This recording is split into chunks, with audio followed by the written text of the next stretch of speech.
तो देखो, मैं अभी उसको एक डायग्राम से दिखाता हूँ आपको, स्केच से।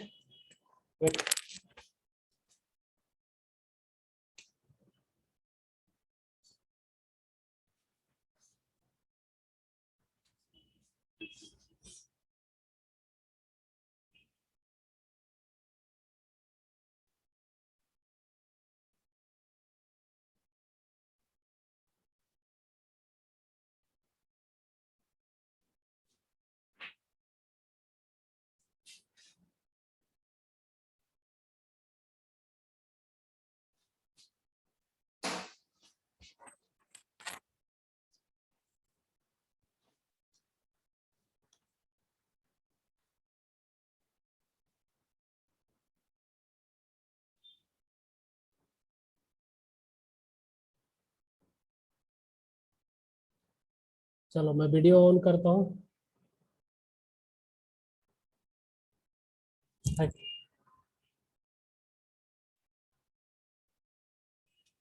आप ये डायग्राम देख पा रहे हैं? This is a semi circular current carrying wire. देखो क्या करना है आपको, क्या करना है, अपने राइट हैंड को, ये जो है ना, इस तरह से मैं लेता हूँ। देखो क्या करना है, हमको अपने राइट हैंड को सेलेक्ट किसी भी क्लोज लूप में, ठीक है, चाहे वो सर्कल हो, रेक्टेंगल हो, किसी भी एनी लूप और क्लोज लूप, सर्कुलर लूप। क्या करना होता है, सिंपल एक तरीका होता है, आपको अपने राइट हैंड की चारों उंगलियों को, थंब के अलावा चारों उंगलियों को करंट के डायरेक्शन में लेके ऐसे जाना होता है, ऐसे मोड़ना होता है, ठीक, ऐसे क्लॉकवाइज। अगर करंट ऐसे होता तो हम ऐसे मोड़ते। तो अभी हम फिलहाल क्या करेंगे, करंट के डायरेक्शन में अपने चारों उंगलियों को ले गए और ऐसे मोड़े, डायरेक्शन इज आउटवर्ड। इस तरह से डायरेक्शन क्या होगा, आउटवर्ड होगा। और जो हमारा पुराना मेथड था वो क्या था, हमारा पुराना मेथड ये था कि हम क्या करते थे, छोटे छोटे एलिमेंट में डिवाइड कर देंगे, इस तरह से करते थे, ठीक है। ऐसे नाखून को ऐसे रख दिया, राइट हैंड की नाखून को ऐसे हमने रख दिया, और जिधर हमें मैग्नेटिक फील्ड निकालना होता था उधर पाम की फेस को ओपन करते थे ऐसे, और क्या करते थे, इस तरह से कर्ल करते थे। तो ये थंब जो है डायरेक्शन देता था। तो दोनों मेथड से आपको समझ में आ गया, क्लियर हुआ? सर पहले तो वो मतलब थंब का था ना, थंब से करेंगे तो कैसे आप होगा? दोनों से कर सकते हो, ये ट्रिक है, ठीक है। ये उसमें भी मॉडिफिकेशन है, आपको जहां भी सर्कुलर लूप दिखे, सर्कुलर लूप समझते हो ना, सर्कुलर लूप इस तरह का लूप हो गया, क्लोज लूप या इस तरह का कोई भी, जहां से लूप उसको बोलते हैं, एक एंड से करंट को क्या किया जाए, एंटर कराया जाए, और दूसरे एंड से जो है यहाँ से करंट घूम करके बाहर निकल जाए। तो जहां भी आपको क्लोज लूप दिखे, आप दोनों मेथड अप्लाई कर सकते हैं। बट क्लोज लूप देखने के लिए आपको क्या सिंपल तरीका है, वो ये है कि सीधा अपनी चारों उंगलियों को करंट के डायरेक्शन में रोटेट कर दो और थंब डायरेक्शन दे देगा। अगर लूप नहीं है, स्ट्रेट वायर है या कुछ भी है, तो उसके लिए जो चारों उंगलियों की हाथ को क्या करो, करंट के डायरेक्शन में नाखून को ले जाओ करंट के वायर में, फिर पाम की फेस को पॉइंट की तरफ मोड़ोगे, उसके बाद थंब से। दोनों मेथड से आपको डायरेक्शन मिल जाएंगे, आपको जो सिंपल लगे वो यूज कर सकते हैं। लेकिन ये जो मैं अभी, वायर होगा। हाँ वायर होगा, तभी मैंने ये जो अभी रूल बताया ना आपको, क्लॉकवाइज एंटी क्लॉकवाइज, जो करंट हाथ को, मुट्ठी को जो मोड़ते हैं इस तरह से। वेट, फिर से वीडियो ऑन करता हूँ, वेट वेट। नहीं सर, मैं वो पूछ रही थी, अगर वायर होगा तो हम वो थंब यूज करेंगे, और मतलब क्लोज लूप होगा तो हम वो चारों उंगलियां यूज करेंगे नहीं, ना? आपको जो है ना, क्लोज लूप के लिए आपको clockwise anti clockwise current flow करना हो, तो अपनी घड़ी की जैसे सुई होता है ना, घड़ी वॉच की जो, वैसे आप मेजर कर सकते हैं। या अगर आप ऐसे नहीं कर रहे हैं तो जो पुराना मेथड है हमारा चारों उंगलियों वाला, उसी से हम कर सकते हैं। फिर से एक बार हम बता देते हैं, वेट।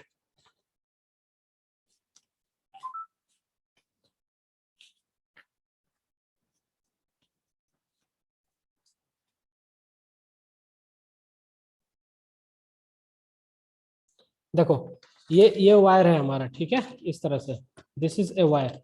अब क्या करना है, जो हमारा सबसे जो अच्छा मेथड है, जो पुराना मेथड है, वो क्या है, वायर के डायरेक्शन में अपने right hand, first of all you have to select your right hand, wire के डायरेक्शन में अपने राइट हैंड की नाखून को ऐसे कर देना है, ठीक है। और हमको किधर निकालना है, ए पे निकालना है, ठीक है। तो हम क्या करेंगे, अपने पाम की फेस को ए की तरफ कर देंगे इस तरह से, और ऐसे निकाल लेंगे। इस मेथड से आप सर्कल में भी, किसी भी क्लोज लूप में भी डायरेक्शन निकाल लेंगे। लेकिन मैंने और आपको सिंपल कर दिया, कम टाइम के लिए वो बताया, वो ये था कि अगर हमको इस तरह का शेप दिया है या सर्कुलर शेप दिया है, तो क्या करें, करंट के डायरेक्शन में ऐसे ऐसे ऐसे, ठीक है। इस तरह से कर देंगे, ऐसे भी डायरेक्शन मिलेगा। लेकिन ये जो तरीका है ना, जैसे अभी मैं बता रहा हूँ, ये सिर्फ क्लोज लूप सर्कल के लिए है और किसी जगह नहीं एप्लीकेबल होगा। राइट, आपको समझ में आ गया होगा। चलो हाँ सर। हाँ सर। ओके, अब नेक्स्ट चलते हैं। अब हमारे पास जो है एन नंबर ऑफ टर्न की बात करते हैं, ठीक है। तो यहाँ पे आपको ये वैल्यू मिल गया। डायरेक्शन की अगर हम बात करें तो किधर की तरफ होगा, म्यू नॉट 4r, और डायरेक्शन जो है आउटवर्ड हो गया। अब इसकी बात करते हैं, ये जो है इस सर्कल की बात करते हैं। इसको मैं इरेज कर देता हूँ। जो फॉर्मूला है हमारा, mu naught I alpha upon 4r।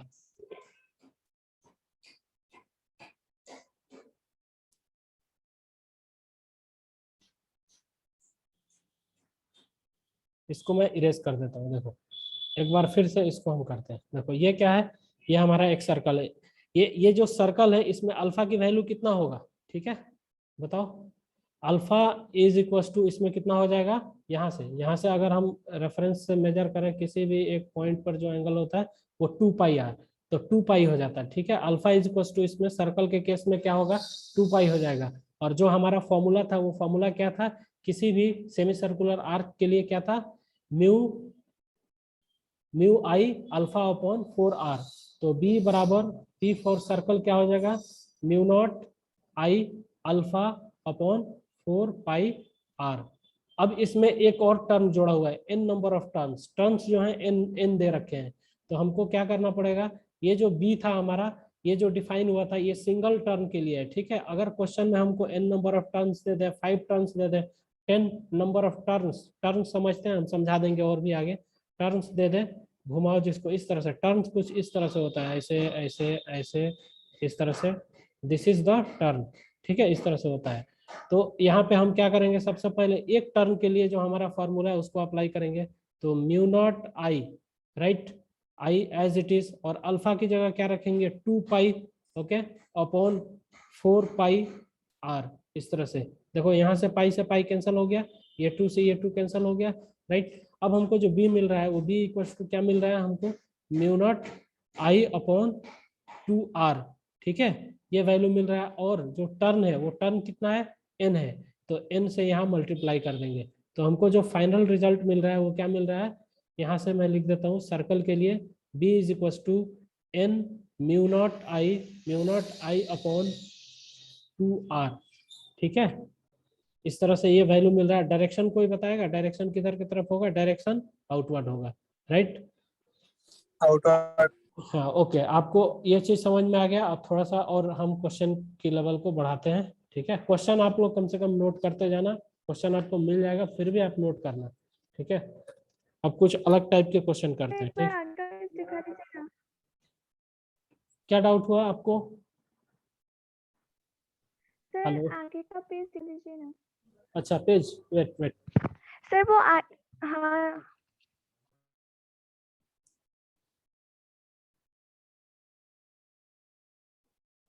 ये वाला, ठीक है। ये जो है ना, नोट डाउन कर लो आप लोग। देखो क्वेश्चन हम दे देंगे, सॉल्यूशन एक ही बार करते हैं ना, 3 बार करके भेजेंगे तो वैसे कर भी देंगे सॉल्यूशन, कोई इशू नहीं है। बट आप लोग अगर नोट कर सकते हो, अपने से कर सकते हो तो कर लेना। हो गया ना, चला। हाँ सर। चलो हम सॉल्यूशन भेज देंगे, ठीक है। अब देखते रहो, क्वेश्चन विद सॉल्यूशन हम डाल देंगे पीडीएफ में। चलो चलते हैं नेक्स्ट क्वेश्चन की तरफ चलते हैं। देखो अब थोड़ा सा हम हैवी टाइप का क्वेश्चन लेते हैं। सपोज करो हमारे पास, अब थोड़ा और क्वेश्चन की हम लेवल बढ़ाएंगे, ठीक है, यहाँ से।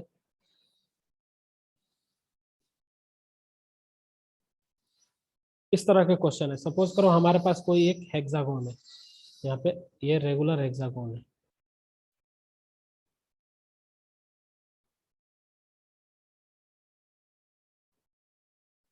If this is a hexagon,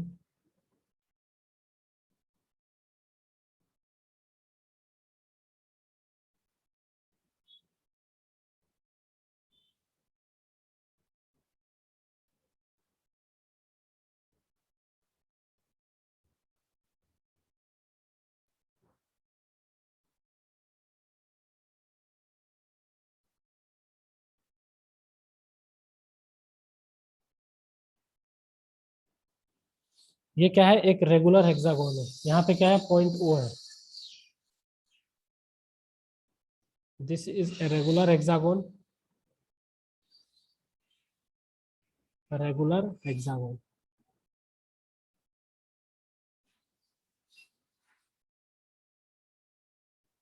ठीक है, इन सब की साइड क्या दे रखा है, एल दे रखा है, और इससे आई करंट ऐसे फ्लो हो रहा है। ठीक है, I is the current flowing through this regular hexagon, इस तरह से। ठीक है, ऐसे जा रहा है।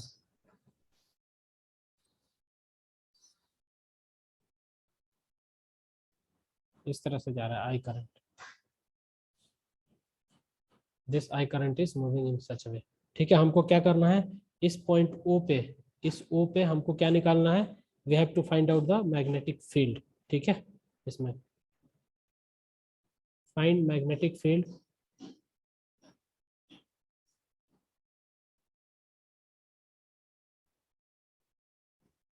फील्ड एट पॉइंट ओ।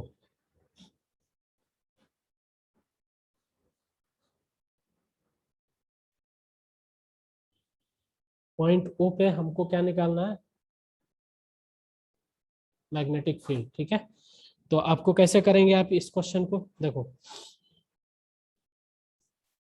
आप लोग फटाफट करो, 1 मिनट का टाइम है, उसके बाद फिर मैं इसको सॉल्व करता हूँ, आगे प्रोसीड करूंगा।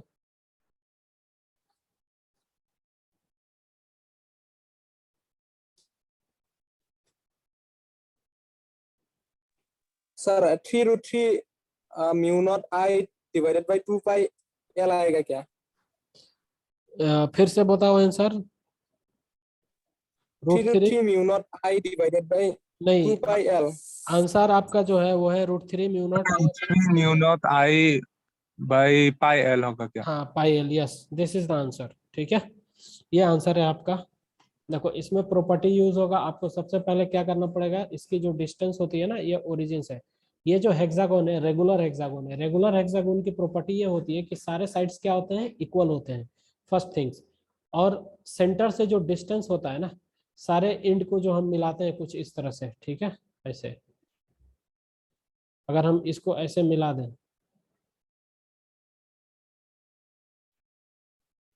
यहाँ से,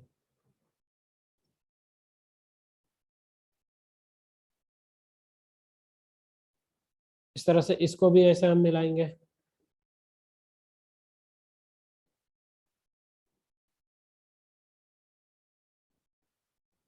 तो जो भी सारे हेक्सागोन होते हैं ना, उनका सेंटर से जो हम मिलाते हैं, ये डिस्टेंस इस डिस्टेंस के बराबर, ये डिस्टेंस इस डिस्टेंस के बराबर, this is the property of regular hexagon.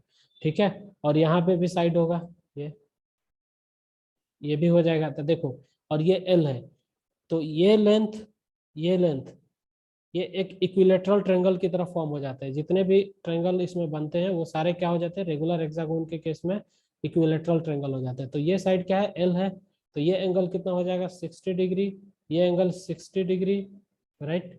यहाँ से अगर हम एक वर्टेक्स, एक परपेंडिकुलर डालें, तो ये सामने वाले साइड को इक्वली डिवाइड कर देगा, ये डिस्टेंस चाहिए। और रेगुलर हेक्सागोन जो है वो 6 साइड से मिलकर बना हुआ है। तो ये साइड आप कैसे कैलकुलेट करोगे, बहुत ही सिंपल है, ज्योमेट्री यूज करना है। ठीक है, तो इसके लिए क्या करो, किसी ट्रायंगल में tan थीटा ले लो, मैं सॉल्व करता हूँ इसको। tan 30 डिग्री, ये एंगल कितना हो जाएगा, 30 डिग्री हो जाएगा। ये ज्योमेट्री से होता है। देखो किसी भी इक्विलेटरल ट्रायंगल के किसी वर्टेक्स से आप एक मीडियन डालोगे तो क्या होता है, वो सामने वाले साइड से, जिस साइड से वो डालते हैं उसको इक्वल इक्वल एंगल में डिवाइड कर देता है। तो ये 30, ये भी 30 डिग्री होगा, दिस विल बी 30 डिग्री, ये वाला, राइट। तो tan 30 डिग्री हम इस ट्रायंगल के अंदर ले लेते हैं। ठीक है, ये साइड एल दे रखा है, ये हमको निकालना है, ये l/2 हो जाएगा। This half side is l divided by 2।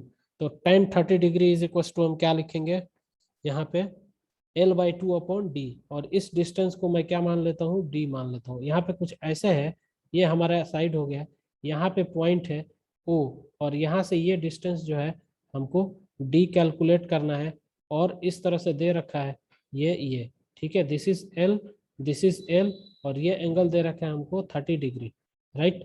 तो tan 30 डिग्री बराबर l/2 अपॉन d, इस तरह से यहाँ से 30 डिग्री की वैल्यू क्या हो जाएगी, टेन 30 डिग्री हम क्या लेते हैं 1/2, सॉरी रूट 1/√3, ठीक है 1/√3 इज इक्वल टू L/2D। इस तरह से यहाँ से हम D कैलकुलेट करेंगे।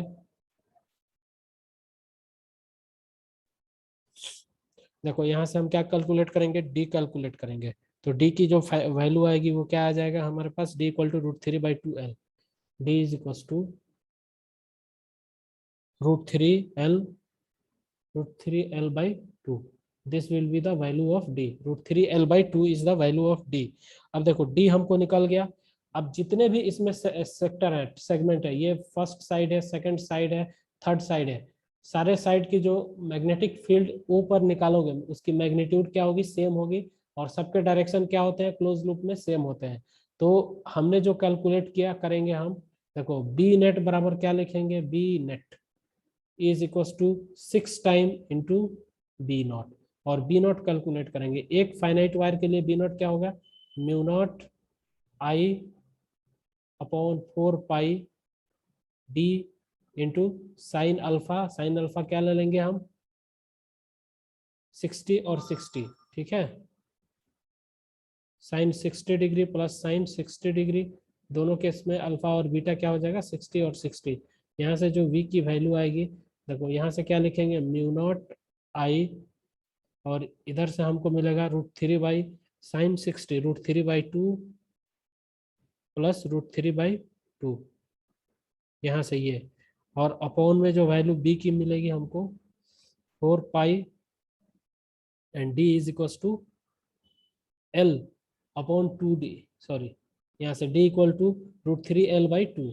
तो 2 को हम ऊपर मल्टीप्लाई कर देते हैं, दिस 2 विल बी हियर, और यहाँ पे क्या लिख देते हैं √3L, और इस 2 से हम इस 4 की कट करते हैं। यहाँ पे हमको जो फाइनली b की वैल्यू मिलता है वो b इज इक्वल टू कितना मिल जाता है, √3 म्यू नॉट I/πL, ठीक है, नहीं B naught is equal to mu naught I/3 pi, और इसको 6 से हम फाइनली मल्टीप्लाई कर देंगे। तो यहाँ पे कितना हो जाएगा, म्यू नॉट आई, यहाँ कैलकुलेट करेंगे √3/√3, this will be equal to 2√3/2।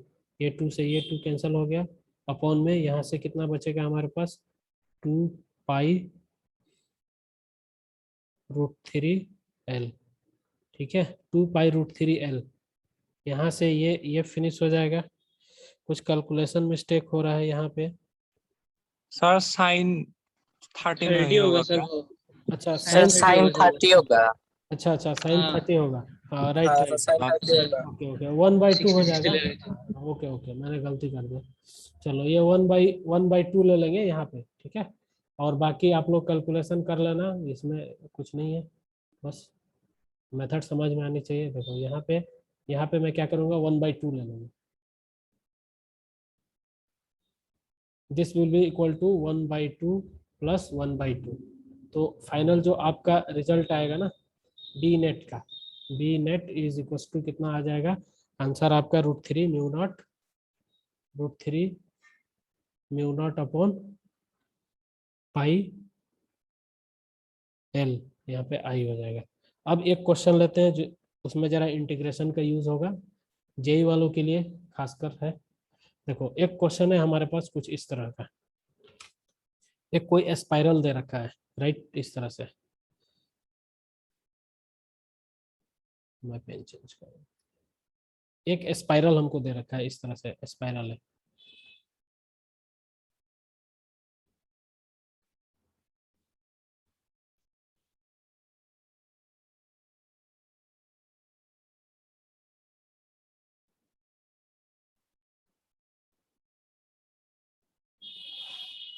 और डायग्राम गड़बड़ हो गया।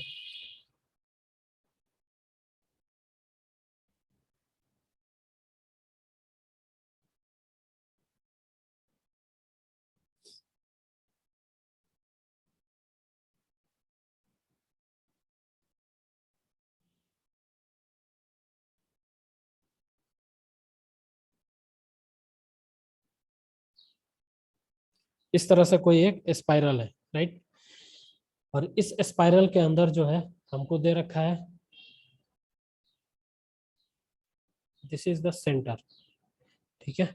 और ये जो इनिशियल जो फर्स्ट स्पाइरल का जो डायमीटर रेडियस है वो ए है, और इसकी जो रेडियस है, राइट, ये क्या है, बी है। और इसके अंदर नंबर ऑफ टर्न्स जो है वो क्या है, एन है, ठीक है। अब हमको इस क्वेश्चन को करना है, ठीक है। इस क्वेश्चन को सॉल्व करने का हमारे पास क्या तरीका हो सकता है, आप लोग इसका आंसर ट्राई कर सकते हो, आपके पास 2 मिनट का टाइम है, ट्राई करो, देखते हैं। एक सर्कल का हमको मालूम है कैसे निकालेंगे, दूसरे का मालूम है, लेकिन यहाँ पे क्या है, मैग्नेटिक फील्ड जो है सर्कल टू सर्कल वेरी कर रहा है, तो इसको हमको क्या करना पड़ेगा, कांस्टेंट करना पड़ेगा। कांस्टेंट करने का हमारे पास क्या तरीका है, ठीक है, वो सिंपल, हमारे पास एक ही तरीका है, वो इंटीग्रेशन का तरीका है। इंटीग्रेशन के लिए हमको क्या करना पड़ेगा, किसी डिस्टेंस या किसी रेडियस पे जाके एक थिकनेस कंसिडर करना पड़ेगा, और उस थिकनेस की जो है हमें निकालना पड़ेगा मैग्नेटिक फील्ड, उसके बाद फिर हमारे पास क्लू मिल जाएंगे। देखो सबसे पहले इसके अंदर एक प्रॉपर्टी होती है जिसको आप लोगों को नोट कर लेना चाहिए, ठीक है। वो प्रॉपर्टी क्या होता है, इन spiral wire, in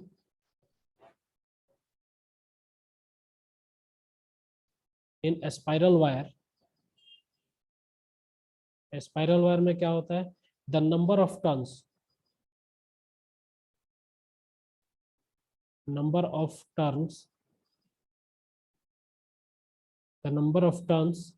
per unit radial length remains constant. Number of turns per unit radial length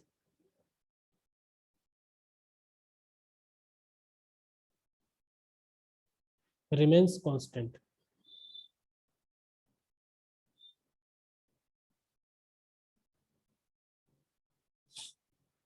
spiral wire के केस में क्या होता है, जो रेडियल लेंथ होता है, ठीक है, पर यूनिट लेंथ क्या होता है, कांस्टेंट होता है। रेडियल लेंथ कौन सा होगा, कोई बता सकता है, इसके अंदर रेडियल लेंथ कौन सा होगा।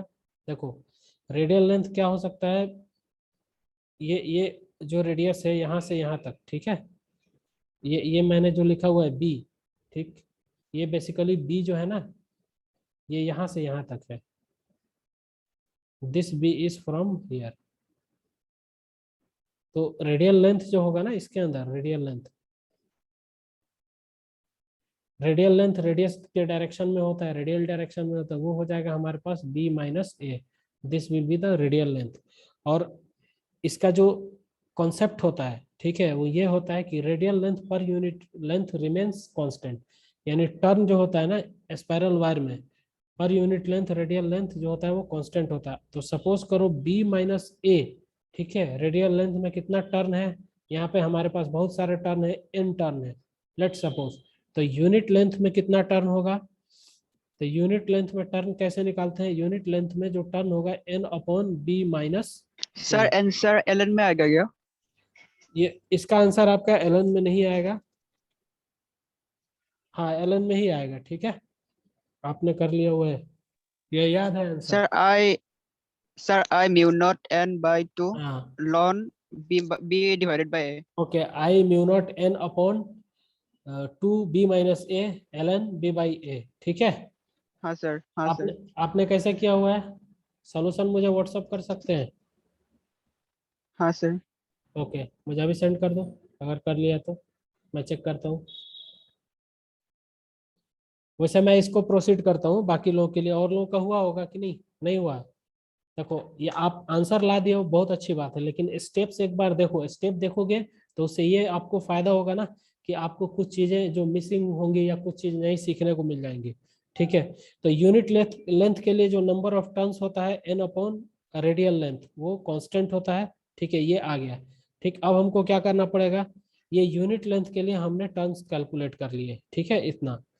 अब हम क्या करते हैं, सबसे पहले हमें क्या करना है कि एक इसके अंदर रिंग सेलेक्ट करना है, ठीक है, और उस रिंग की वजह से मैग्नेटिक फील्ड कैलकुलेट करना है,